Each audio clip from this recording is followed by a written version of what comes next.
The Tao that can be spoken is not the eternal Tao.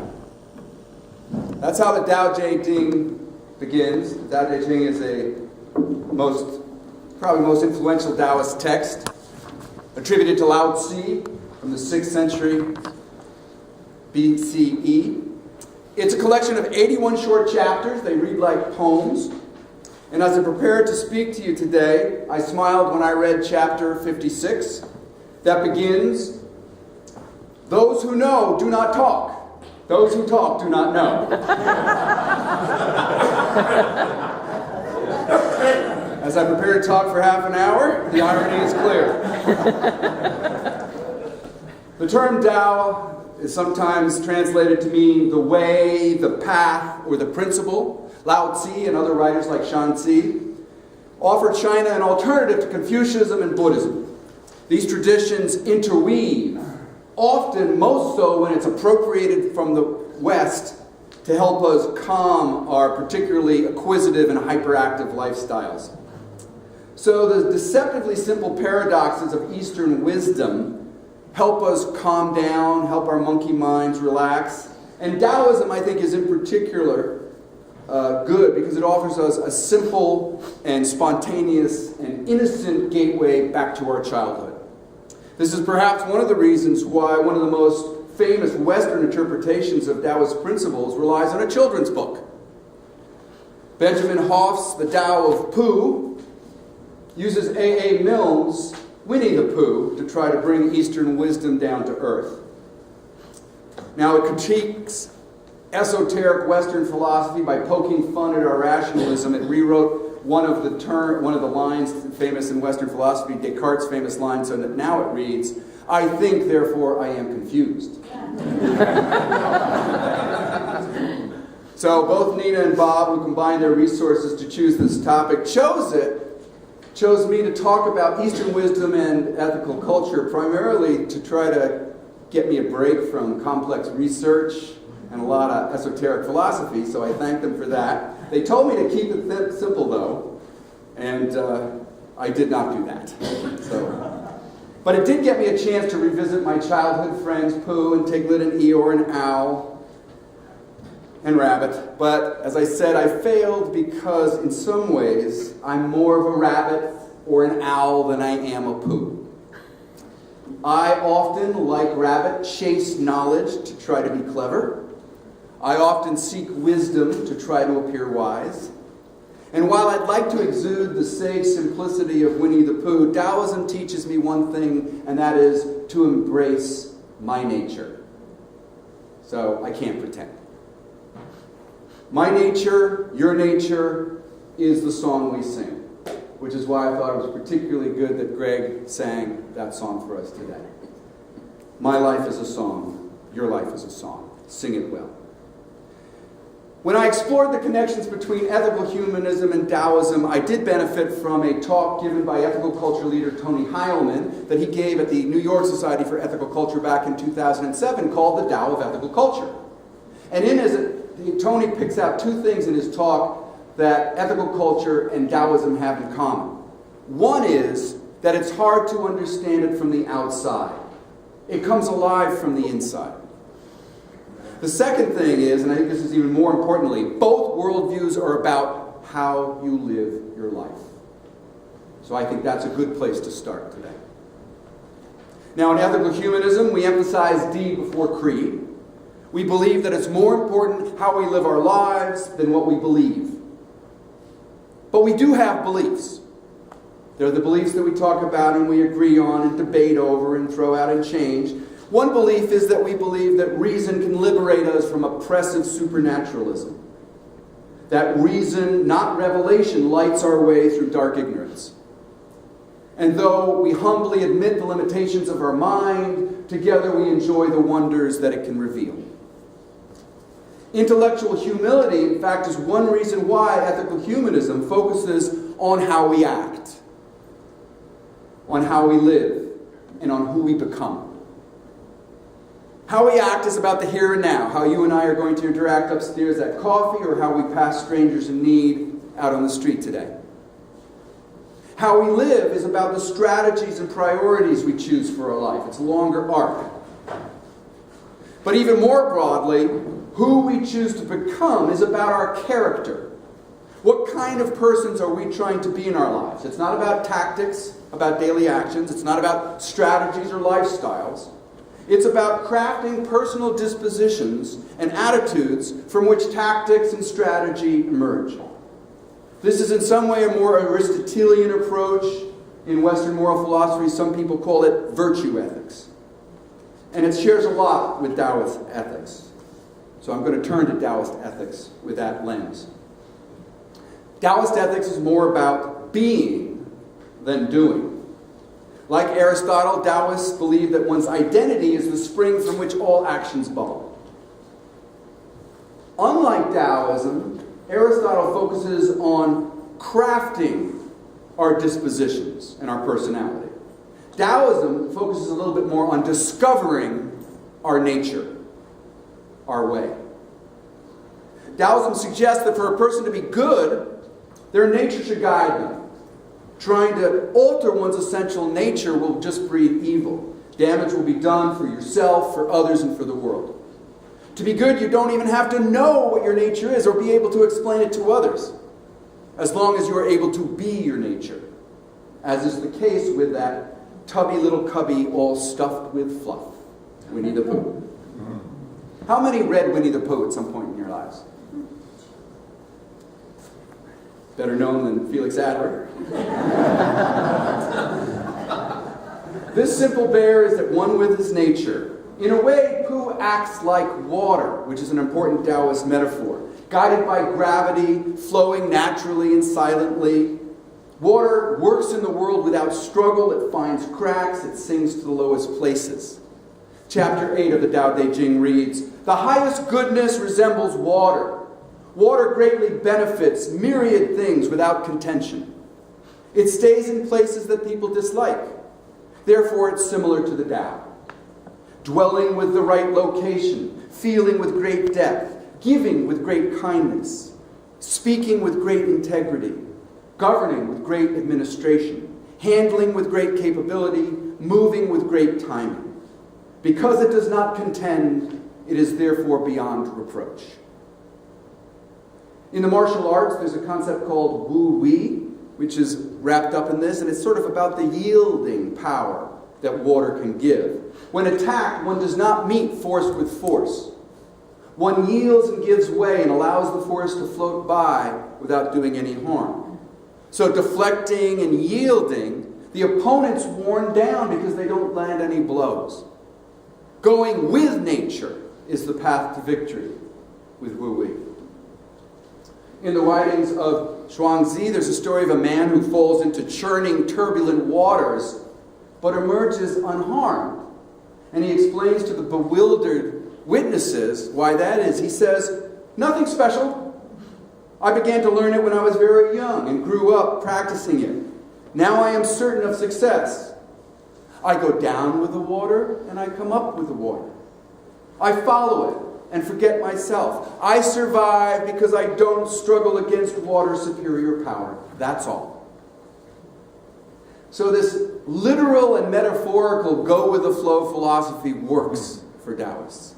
And it works in the 100-acre woods for Pooh, whether he's playing Pooh sticks off the bridge or watching clouds float above. Benjamin Hoff recalls a poem by Lu Yu. "The clouds above us join and separate. The breeze in the courtyard leaves and returns. Life is like that, so why not relax? Who can stop us from celebrating?" This simple celebration and joy of Taoism is expressed in Hoff in a story he tells about a painting called The Vinegar Tasters. There are 3 men standing around a vinegar vat, and they're all tasting, and they have different expressions. One is the representative of Buddhism, Buddha. One is the representative of Confucianism, Confucius, and the other is Laozi of Taoism. To Confucius, life is sour because humans don't know how to follow their nature. To Buddha, life is bitter because we're attached to things, and that gives us pain. But to Laozi, the vinegar is what it is, and because it's what it is, it helps make life sweet. So he's happy, and he's got a smile. Hoff explains that the Taoist, quote, changes what others may perceive as negative into something positive. From the Taoist point of view, sourness and bitterness comes from the interfering and unappreciative mind. Life itself, when understood and utilized for what it is sweet. Well, in our world, people walk around with sour faces all the time. There's not enough laughter. Chapter 41 of the Tao Te Ching offers us an alternative, probably my favorite phrasing of the whole work. When the lofty hear of the Tao, they devote themselves to it. When the common hear of the Tao, they wonder whether it's real or not. When the lowly hear of the Tao, they laugh out loud. Without that laughter, it wouldn't be the Tao. I think that lesson was a part of the 1960s rebellion against conformity, and it certainly was a big part of one of Taoist's biggest proponents in the 60s, Alan Watts. Now, Alan Watts and a lot of his followers criticized the grim materialism and the attachment to ego, and critiqued through the beat poets up through the Beatles this ridiculous attachment to stuff. And for hippies like Watts and others, it was important to laugh at life's absurdities and to laugh at yourself. He says, quote, true humor is indeed laughter at oneself, at the divine comedy, at the fabulous deception. Now, accepting that human beings are tiny, insignificant, short-lived specks in a vast, mysterious universe ties Taoism together with existentialism. Both perspectives deny that we're created for a purpose, that some divine intelligence passed down to us a mission that we had to accomplish in our lives. Laozi and Camus would agree that there's no master plan. Well, what's the use of anything then, some might say? Alan Watts sees the question, what's the use, as just a sign of our insanity. He says, for Taoists, the fact that there is no use for things brings contentment. It allows us to let things be. Like a twisted tree in a Taoist landscape painting that can't be used for straight planks, it lasts 1,000 years. Such awareness frees us, as chapter 3 of the Tao Te Ching says. Do not glorify achievers so the people will not squabble. Do not treasure goods that are hard to obtain so the people will not become thieves. Do not show the desired things so their hearts will not be confused. Thus the governance of the sage empties their hearts, fills their bellies, weakens their ambitions, strengthens their bones. Let the people have no cunning and no greed, so those who scheme will not dare to meddle. Act without contrivance, and nothing will be beyond control. This paradox of gaining control by letting go makes sense when we appreciate how many of us are imprisoned by our possessions and ruled by our schedules. Hoff introduces a prototypical acquisitive busybody foil he calls busy Baxen while explaining Taoism to Pooh. Busy Baxen is so busy acquiring things that he can never enjoy them. He's so busy using his time-saving devices that he doesn't have any time at all. Sounds familiar, right? So why not be like David Thoreau, who sat in his cabin at Walton and said, why should we live with such hurry and waste of life? We are determined to be starved before we're hungry. Men say that a stitch in time saves 9, so they take 1,000 stitches today to save 9 tomorrow. Can we accept Winnie the Pooh's sage, simplistic, and mysterious secret that life is fun? That's the question Hoff asks. And he answers only if, like Taoists, we can be simple like water and true to our nature. The unbeliever, according to Hoff, denies that Winnie the Pooh is about Taoism. He says, no, the non-believer says, it's about this dumpy little bear that wanders around asking silly questions, making up songs, and going through all kinds of adventures without ever accumulating any sort of intellectual knowledge or losing his simple-minded sort of happiness. That's what it's about. Hoff says, same thing. Same thing. Chapter 28 of the Tao Te Ching urges us to, quote, return to the state of infant, and to be in wonder rather than in a rush. Now, given the fragility of the earth today, that's good advice for us, I think. Our planet's been pushed to the brink of sustainability due to our feverish lifestyles and our avarice. Taoism urges us to put our compulsions aside. Laozi counseled us thousands of years ago that the more we interfere with the balance of nature, the more chaos ensues. As Hoff puts it, the more forcing, the more trouble. We have to learn what the universe teaches. Chapter 29.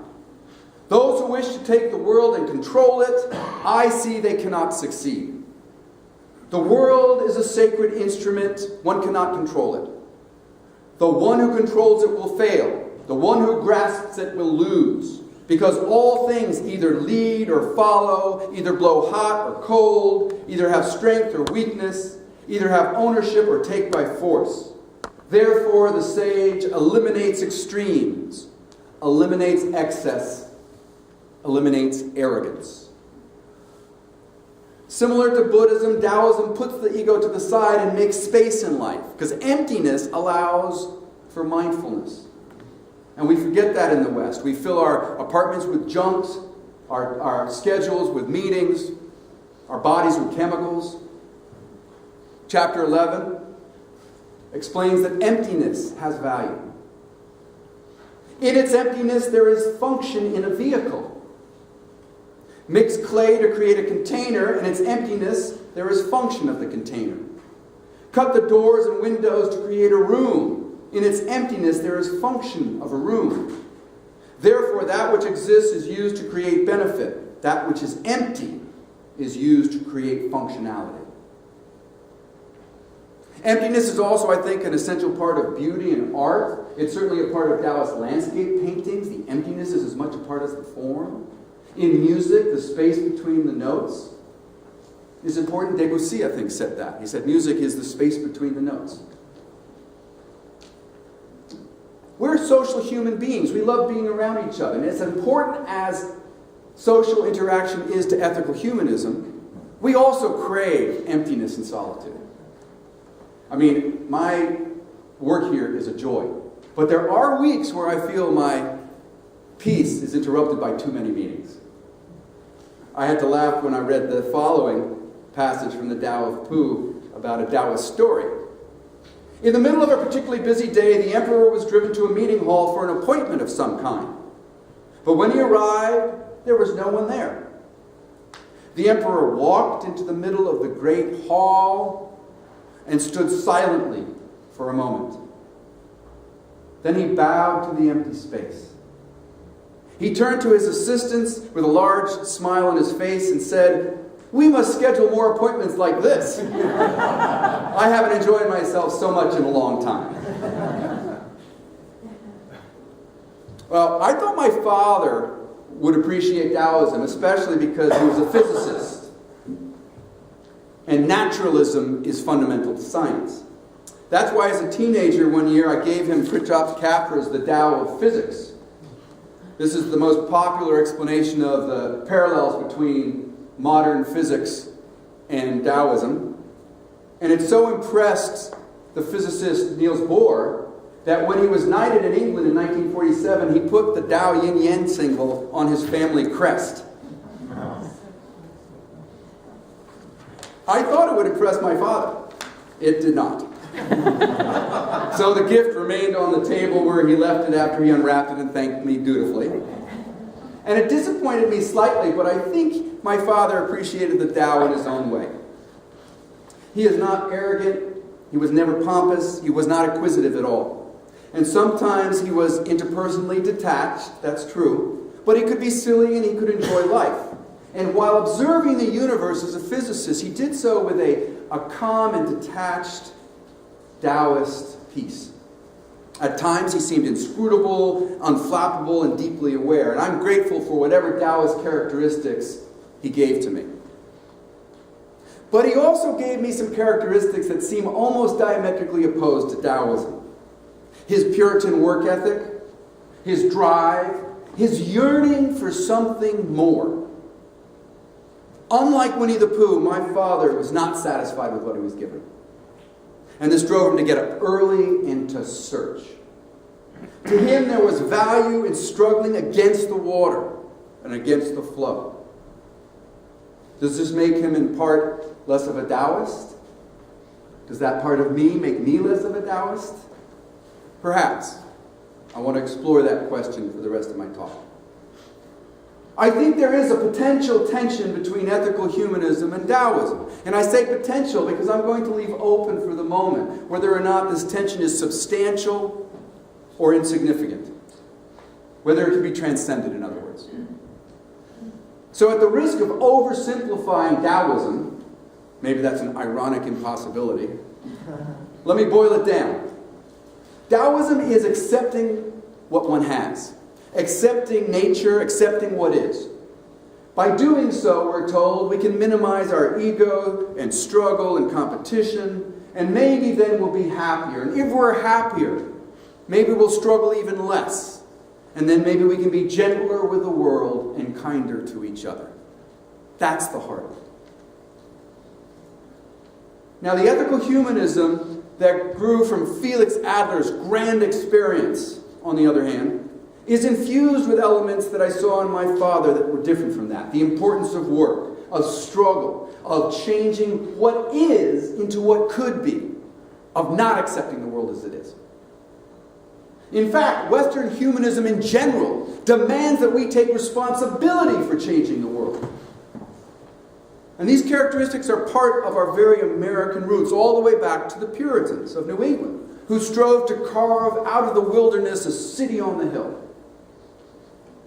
So in explaining Taoism to Pooh Bear, Hoff actually uses the Puritans as a counterexample.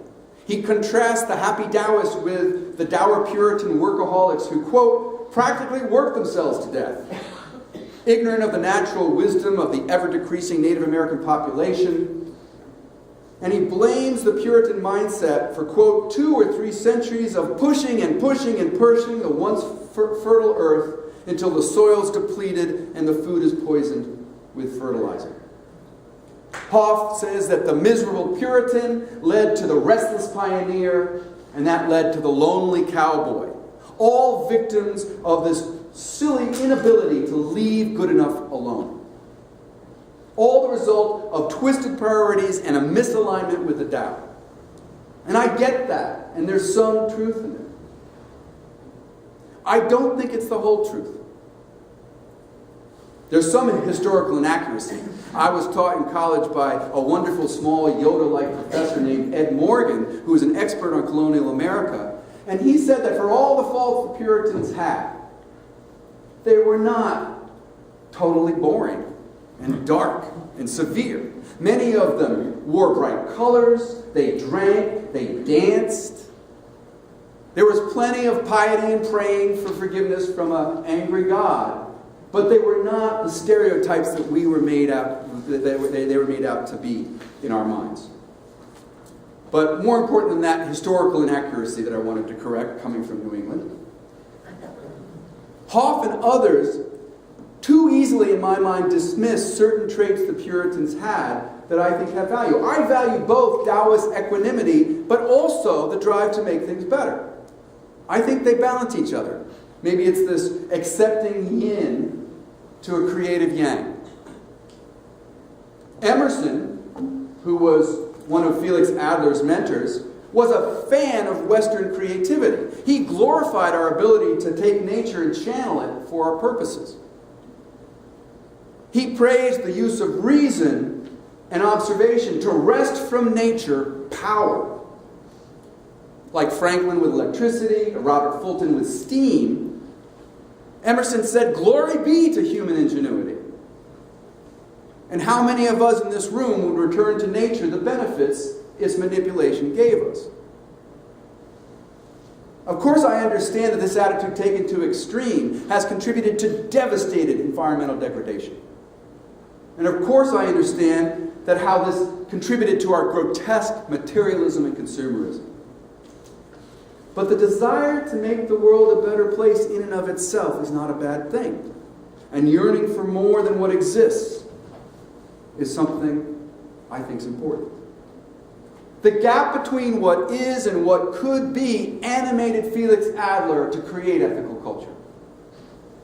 When he came to the United States as a young boy in 1957, he saw great potential and power, but he also saw corruption and suffering and oppression. He saw young boys dying in coal mines, people getting their hands cut off in mills, Native Americans slaughtered for their land. Social Darwinists at that time were saying, oh, that's just the way of the world. Competition and survival of the fittest, that's natural. Best to simply accept things the way they are. Join the club, go with the flow, be happy. Adler did not accept the way things were, and he struggled to change the world. That was the core of what he called his religious conviction, and it depended on a dualism of sort between what is and what could be. Some traditional religions have a similar sort of dualism like that, but it's built on a metaphysics of the earth below and the heaven above, imperfect man and perfect God, evil, good, so on. But they were all dedicated to the idea of making the world better, at least in their mind. Now, if you jettison the metaphysics of that, you're getting close to Felix Adler's project. He wasn't satisfied with what was, and he looked to grow himself, to become his best. He wasn't satisfied in others being who they were, because he believed they could be more productive, more thoughtful, and more ethical. And he imagined a better world where all people treated each other with dignity and respect. This was not the world as it was, but the world that it could be. And it inspired him. It inspires me. So maybe just my nature, maybe some of your natures, includes the desire for a better world. So can that be harmonized with Taoism? Raymond Smullyan, his book, The Tao is Silent, thinks so. He cites Goethe, who said that trying to oppose the laws of nature is only acting in accordance with the laws of nature. Maybe a tautology, I don't know. Maybe a Taoism of walking around the 100-acre woods, watching the clouds float by, is valuable in and of itself. I do believe it so. But so too is the desire to grow ethics, not just in oneself, not just in the relationships between each of us, but in the world outside. Chapter 54. Cultivate the Tao within oneself, and one's virtue will be perfected. Cultivate the virtue in the household, and the virtue will be abundant. Cultivate it within the neighborhood, and one's virtue will be enduring. Cultivate it within the nation, and the virtue will be overflowing. Cultivate it within the entire world, and one's virtue will be universal. That's a bold goal. To cultivate ethics in the universe. That's shared by Taoism and ethical humanism. Maybe one doesn't have to choose between laid-back acceptance and hyperactive, anxious hyperactivity. Maybe you don't have to choose between spending time with a friend and saving the world. Like Aristotle, I think the danger comes when you go to an extreme. So perhaps the balance inherent in Taoism is what makes harmonizing Taoism and ethical humanism easier. Tony Heilman offered a wonderful little story that I think does that for us, and it comes in the form of one that he made up between a conversation between three ethical culture leaders: Felix Adler, John Lovejoy Elliott, his first lieutenant, and Algernon Black of the New York Society for Ethical Culture. The dialogue goes as such. Felix Adler asks, "What do you think ethical culture is all about?" Elliott and Black ponder for a moment, and Algernon speaks slowly and surely, as was his way. "It's about how I treat John." John Lovejoy Elliott harumphed a bit, it was his way, and said, "No, it's not. It's about social justice, the general availability of education, the elimination of poverty. It's about equal employment of human rights. equal civil liberties in a free society. Warming to his task, he went on. It's about personal development, self-actualization, the realization of our full and entire being. It's about world peace. Felix looked from one to the other and said, same thing. The final lesson of Taoism that I'm coming back to is to be true to yourself. It's not the same thing as fatalistically accepting who you are, because we're all singing a song, and that song flows, our path changes. If you're idealistic, and if you hold in your mind's eye the vision of a better world, that doesn't have to be tossed aside as illusion. If it animates you, as it does me, it can be a part of your way, your path, your Tao.